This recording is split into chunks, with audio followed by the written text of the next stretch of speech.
one of my favorite books, The Storyteller by Jodi Picoult. That's a standalone, and it ends with a moral question. The main character is, cover your ears if you don't want spoilers, but the main character is basically asked by someone she knows to kill him. Like this guy who, long story short, he worked in the concentration camps during World War II, and he's in his 90s. Since then, he has worked very hard to be an upstanding member of society. But the book all the way through leaves these breadcrumbs of like, well, does everything he's done since absolve him of what he did then? And it's a very hard question. And this main character, she's from a Jewish family, but she doesn't identify as Jewish.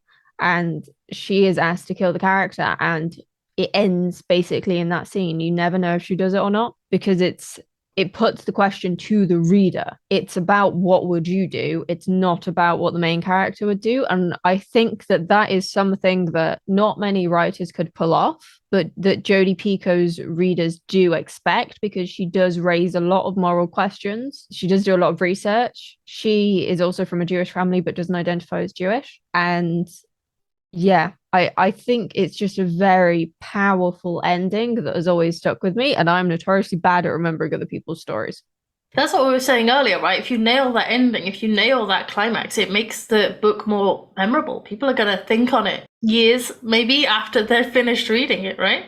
Yeah, exactly. And it's been probably nearly 10 years since that book came out. And I even analyzed it for one of my pieces of uni coursework. And yeah, it just really, really stuck with me. Out of all the books I've read, it is one of my favorite books. It's probably the endings that stuck with me the most, I think, are The Storyteller and Gone Girl, because they both fit the genre and go against what you expect, but still feel satisfying and leave you with questions. And I know there are some people who don't like those kind of endings. As I mentioned, my boyfriend hates those kind of endings. After we saw the Gone Girl film, he was utterly fuming at the ending of Gone Girl. But I was like, they can't do it any other way, because it changes the message of the book. And you need to know what your message is, what you're trying to say, what your theme is, because then that helps inform whether or not you have that happy ever after, whether you've got some sort of moral question where it's all cyclical and nothing has really changed and no one has really learned anything, or maybe you've got something in between where some things have worked out for the better and some things have just fallen apart, because that's life.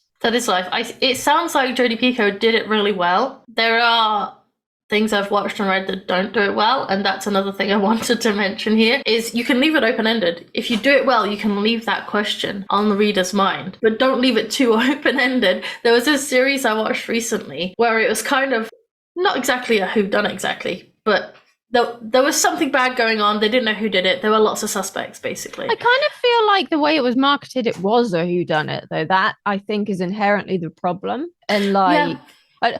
I think we should name this one, just because I've read so much about it online. People will figure it out anyway.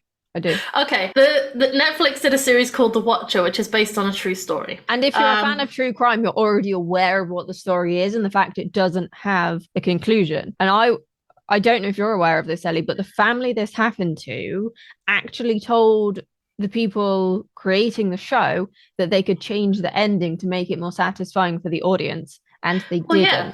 Well, because at the moment, yeah, you spend the whole series thinking maybe it's person A, person B, person C, and they kind of set it up as red herrings all the way through, as it could be any of them. So on the last episode, you were expecting to find out who did do it, who done it, and they don't tell you. They just leave it as if it could have been any of them, could have been none of them, could have been someone completely random, could have been made up, could have been a ghost. Do you know what I mean? Probably not a ghost, but you know what I mean? They don't in any way suggest who it could be, and they certainly don't give you the satisfaction of telling you who it was. And also they added a load of stuff in that wasn't real. Like I can't remember the actual true crime story, to be honest with you, but they added all these tunnels under the house, which apparently weren't in the original house. They're not, no. I'll see if I can find it, but there is a really good podcast that I listen to. We can watch it. It's on YouTube as well, called The Casual Criminalist. No, yes. Casual Criminalist. I don't know why that's hard for me to say. And that's how I know about this, and how, even though I've not watched it, I am aware of what happened and how true or not true it is. That, and also I waited because I wanted to see what the ending was from other people talking about it because I knew there was no ending to the actual story. So I thought, well, how can it be a satisfying TV show? Yeah, And it's not. I binged it all in one day. That's how good the rest of the episodes were. That's And then even I finished. worse.